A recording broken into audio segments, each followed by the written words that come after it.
Joey Porter this summer. He's a real good dude. Excited to go compete against him again. And number 4 is a great player. Along the safeties 2-0, 25. In the box, they're pretty good as well. So just excited to get to have another challenge like that is really exciting for me because it's my first time going up there with fans. So I'm excited to play up there and looking forward to it. CJ, did you sense any frustration from Jackson on Saturday that you could tell that he wanted to be out there and go play a little bit more in the second quarter, or just whether it's a pitch count or whatever? What's he been like?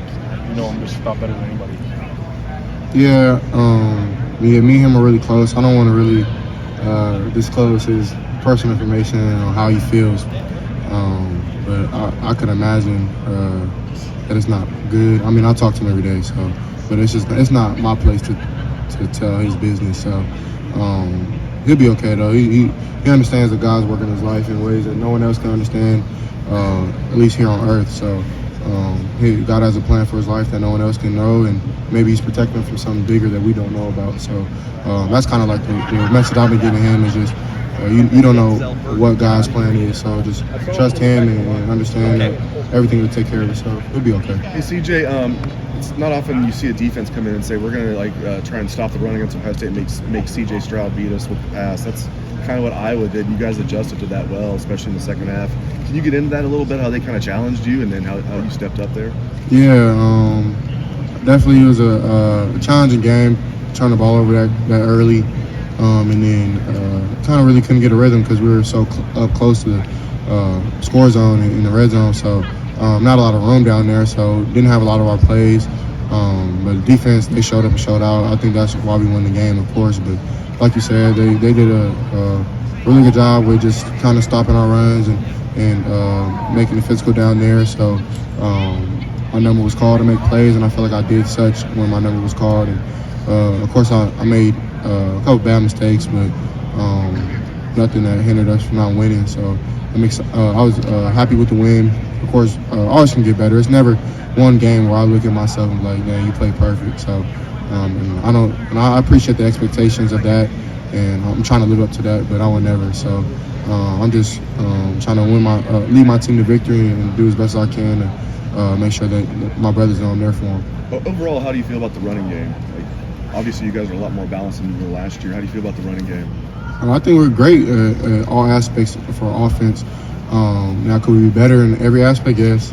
I definitely think that we're the type of offense to wherever the defense wants to play us, we can dominate in other ways. So that they want to take away the run game, we can throw the ball. If they want to take away the pass game, like the Rutgers game, mine went for 5 touchdowns. So it's just like you pick your poison type of thing, I feel. So not saying that other defenses aren't good enough to stop both. It's just I have that much trust and faith in my guys to make plays. Has anybody asked you about the Penn State secondary yet? I just walked up here a minute ago. Yeah, I was talking about Joey Porter. Met him over the summer. He's a really good player. I think the best DB in college football, other than the guys we have on my team. So, and then number 4, I'm butchering his name, but he's a really good corner as well. The safeties are really good. 2-0, 25 the nickel. And then they kind of rotate the nickel a little bit. So, and then 23, he's a hell of a player, along with 16, which I know him personally too. He's a real good dude. So, I'm looking forward to going up there and playing against them guys. Yeah. And when somebody's got a great secondary, what is it? I mean, obviously we've got some great athletes, going on, but what is it about the way they play that makes them special? CJ. I mean, they're really long and lanky. They have good length to them when it comes to being an impressed man. On film, it's been tough for a lot of people to get open with that.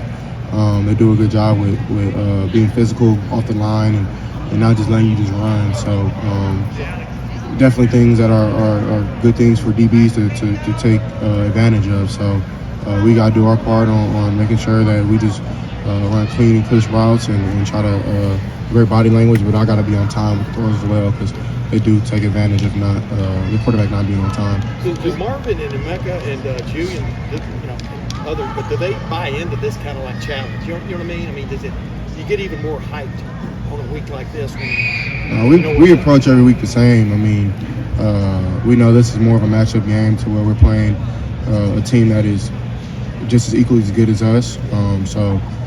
We're always looking forward to playing any given Saturday because we're blessed to be out there. I don't take, at least on my part, I don't take any play, any game lighter than the next because there's people who get up in the morning and can't walk. So I'm gonna take advantage of everything that I can because I'm blessed to get up and run and play a sport and have millions of people watch. So I definitely think my teammates take that approach as well. CJ, where did you meet Joey? NCAA college kind of seminar up in Indy it was a combine, but the NCAA does a thing for the players to come up and learn about. We met with the NFLPA. We met about some. They asked us like some things in school that they can help us with and make it easier.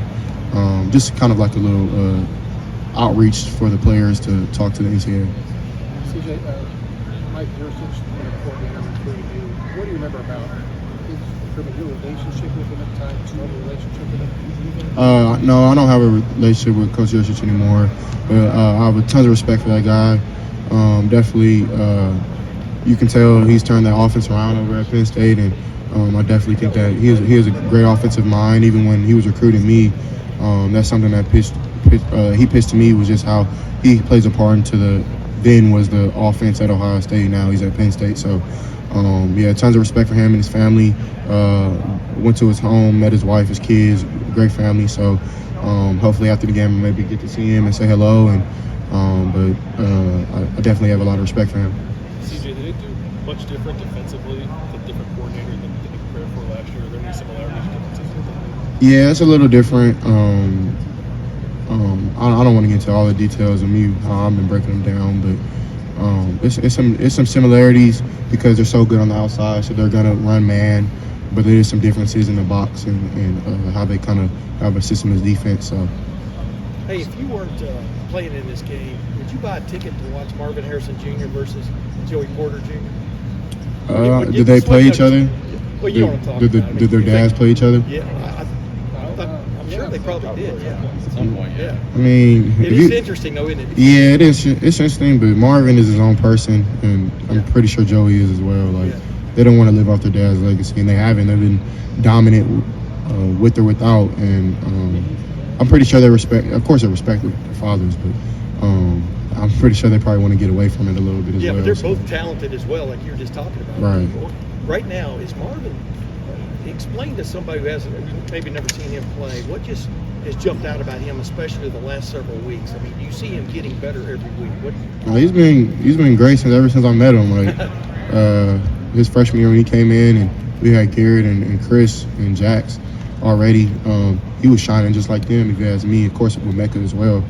And at that time we had J-Mo as well. He was shining as well. So like, I always knew Marv was gonna be special. It was 1 week fall camp last year where he like got hurt with his hammy or something, and you knew that Marv was out. So like when he got back, you knew Marv was back. So like that's how I kind of figured out, okay, Marv is a really good player because I noticed when he was gone, and he wasn't even starting at the time. So A couple more questions, Where folks. have you seen Julian kind of develop the most as a ball? Where's he coming from? I think in the off season, he's done a great job with Coach Meek in the weight room and slimming down, but still creating muscle at the same time and just becoming more lean and more agile. I feel he's more elusive than he was years prior. And, he wasn't anything close to stiff, but he was a big box cut type of route runner where he was not running with speed out using his, because he's naturally fast, but he was kind of breaking down so hard that his body wasn't allowing him to run away from defenders. So he's worked on that tremendously, and you can tell he can run any route that we ask him to. If it's a corner, if it's a curl, if it's a slant, if it's anything, he can really run it. So I'm super happy for him, and I think he's going to keep being great. He's caught a touchdown pass every game he's played in so far. About at what point this summer, or this spring, or whatever, did you see that chemistry start to build with him? Honestly, I've had a chemistry with Julian since since the opening. So and he was really, honestly, I didn't come to Ohio State for no coach, no nothing. I came for Julian, Jackson, and G, and they were the ones who recruited me along with Legend, of course I miss Legend and Ryan and stuff like that. Everybody who left and Mookie, but the guys that I built relationships with in recruiting, it's kind of like it's working out. So of course Jackson's hurt, so it hasn't worked out this year, but. I think that's where we built our chemistry. But we used to come up here all the time and just run routes and just get a feel for each other, even when nobody was looking. So. CJ, Julian said that he just something happened after last season where just mentally he really bought in. And what have you seen out of him as far as the last couple of seasons in comparison to where he's been at mentally this season and the growth he's shown? Does he seem like a different guy to you? Yeah, he has. I think on the spiritual aspect, it's been. I think God showed him a little bit of humility and made him really sit down and realize, like, Julian, I have you here for a reason, type of thing. And I know Julian isn't the biggest not a faith guy, but biggest religious guy, and I think he's coming into it though, just because God will sit you down if you don't realize what He has you in your position for. You know what I'm saying? So. And I went through that in my life where God sat me down and realized, CJ, you're going to listen to me or you're going to just sit here. So I definitely think that Julian has realized that. And I'm not saying that he wasn't a humble guy before. He wasn't a good dude. It's just he realized the work that he has to put in to be great. And he put in that work and he's become way more